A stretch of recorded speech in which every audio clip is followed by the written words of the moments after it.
How We Change. Ross Ellenhorn. How We Change, the 10 Reasons We Don't Change. By psychotherapist Ross Ellenhorn is an important book in developmental psychology as it discusses the psychological and social obstacles that prevent us from achieving sustainable change. The book is based on scientific studies, psychological research, and practical experiences from the author's work with patients who face difficulties in making changes in their lives. The book aims to help the reader understand why he resists change, even when this change is desired and beneficial to him. The author explains that the problem is not only in the will or motivation, but in deep emotional and psychological factors that often operate at the subconscious level and prevent us from progressing.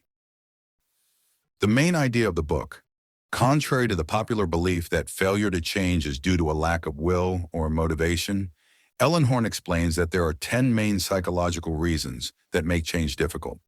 These reasons are not only related to the fear of failure, but also extend to fear of success, the influence of the environment, the preference for stability, and attachment to the old identity.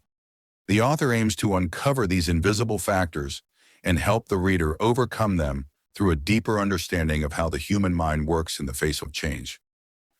Details of the chapters and main ideas in the book. 1. Why do we think that change is easier than it is? The book begins by discussing the misconception that change is only a matter of will. Many believe that once there is a strong motivation or desire to change, change will happen automatically. But in reality, there are hidden psychological barriers that prevent people from achieving the transformation they seek. Even with a strong will, change remains difficult because the mind is programmed to resist change to protect itself from potential risks. A real-life example. A person wants to start exercising and feels enthusiastic at first, but after a few days he starts finding excuses to stop. Fatigue, lack of time, lack of quick results. Here the problem is not the lack of will, but the mind that is trying to return to the familiar and comfortable situation. 2. Fear of raising expectations. Change not only makes us better people, but it also raises expectations of ourselves and others. If you succeed in changing, you will be expected to maintain it, which can create a lot of psychological pressure. Some people prefer to stay at their current level because they do not want to face the pressures of continuous success. Fear of failure after success can make a person avoid change in the first place. A real-life example. A person gets a promotion at work but begins to feel afraid of failing to perform his new responsibilities, so he wishes he had stayed in his previous job, which was less stressful.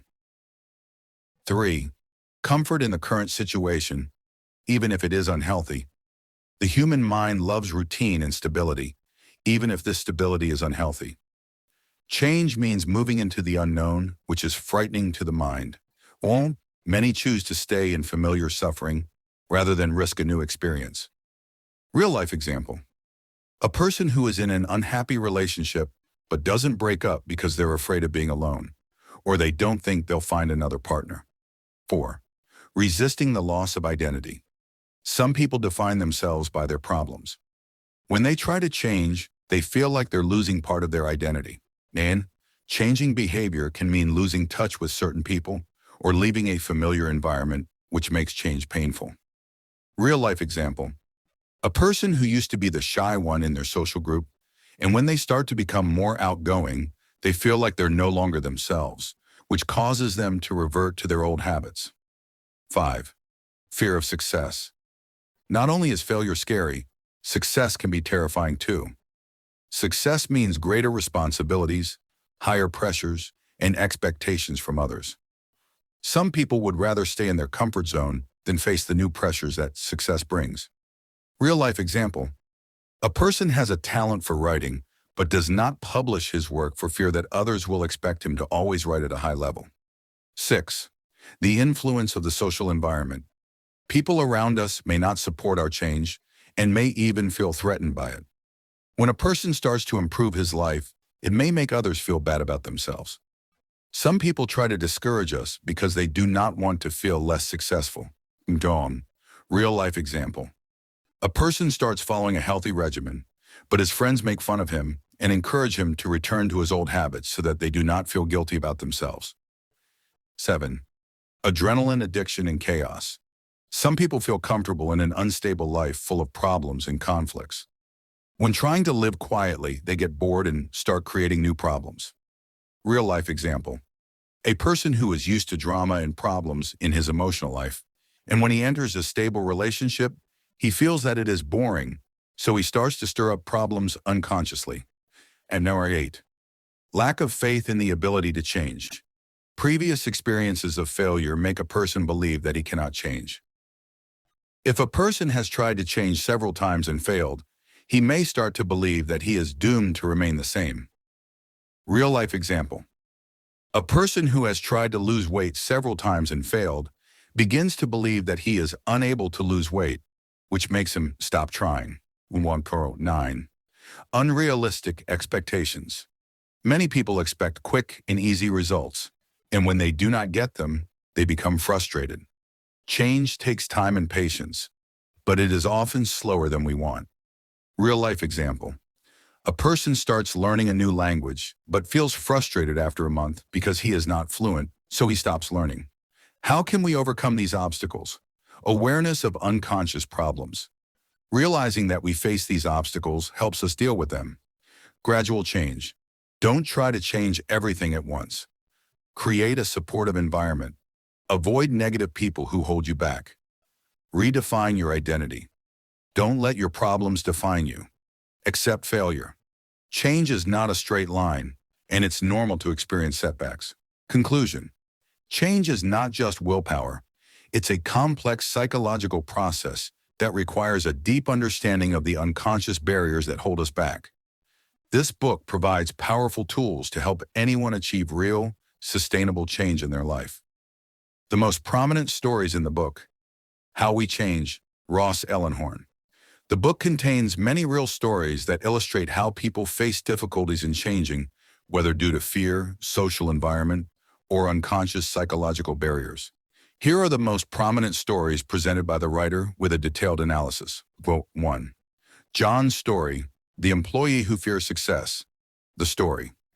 John is a man in his mid-30s who has been working in a company for several years.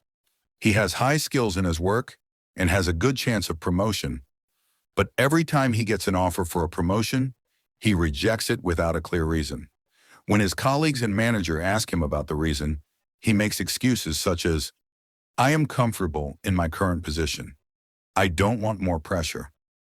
I don't feel ready for it." But the truth is that John is more afraid of success than he is afraid of failure. Psychological barrier. John suffers from fear of raising the bar of expectations. If he gets the promotion, everyone will expect him to be more efficient, and there will be constant pressure to maintain the success.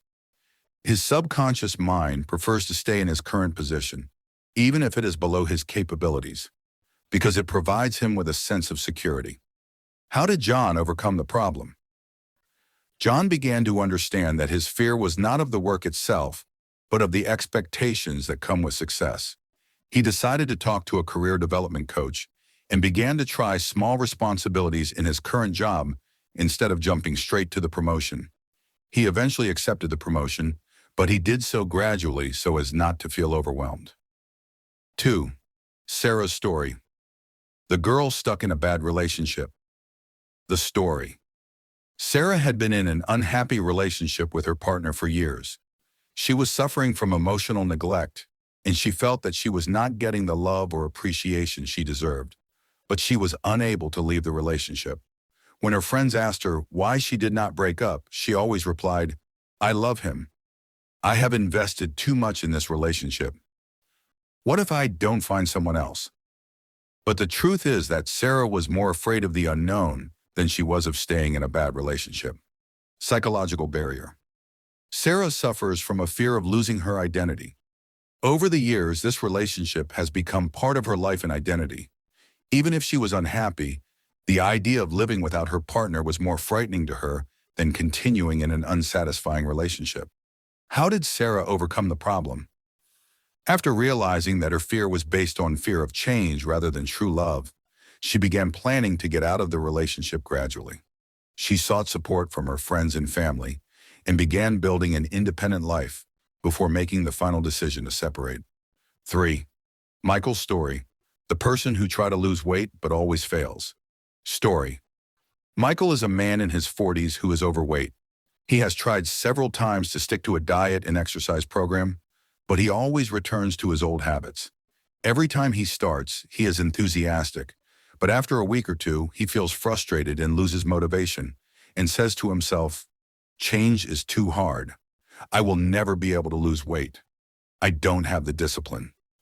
In fact, the problem is not his weak will, but the way he views change. Psychological barrier. Michael suffers from an addiction to chaos and unrealistic expectations.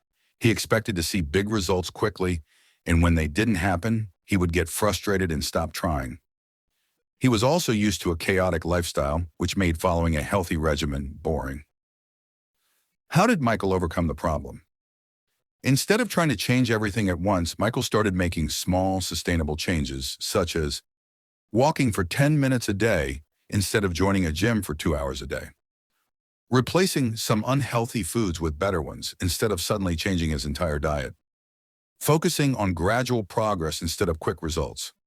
This strategy allowed him to achieve long-term results without feeling overwhelmed. 4. Lisa's story, the writer who's afraid of publishing her work. Story. Lisa has loved writing since she was a child, but she has never published any of her work. Every time she thought about sending a story to a magazine or publishing house, she would back off and say, "I don't have time. My writing isn't good enough. What if people don't like my work?" In fact, she was more afraid of success than failure. Psychological barrier. Lisa suffered from a fear of success and high expectations. If she succeeded, people would start expecting more of her, which meant she would face even more pressure. Her mind would rather remain an undiscovered writer than face the prospect of being judged and criticized. How did Lisa overcome the problem? Lisa decided to start by posting small pieces of her writing online rather than trying to publish a whole book.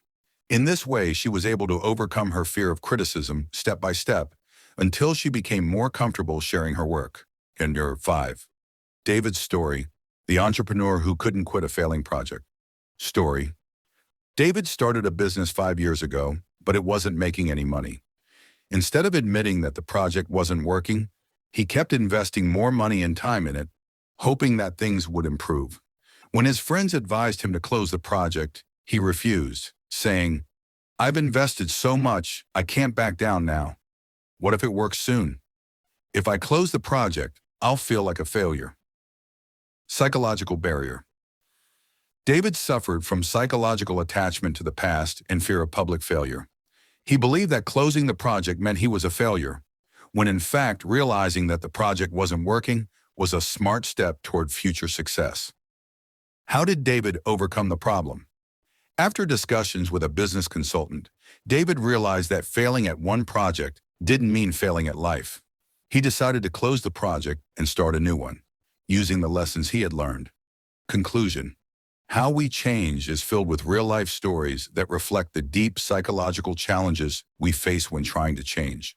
These stories help us identify the hidden barriers that hold us back and show us how to overcome them in practical ways. If you feel stuck in a certain pattern of behavior, this book provides you with a deeper look at the real reasons for this and gives you the tools to overcome these barriers and achieve sustainable change in your life.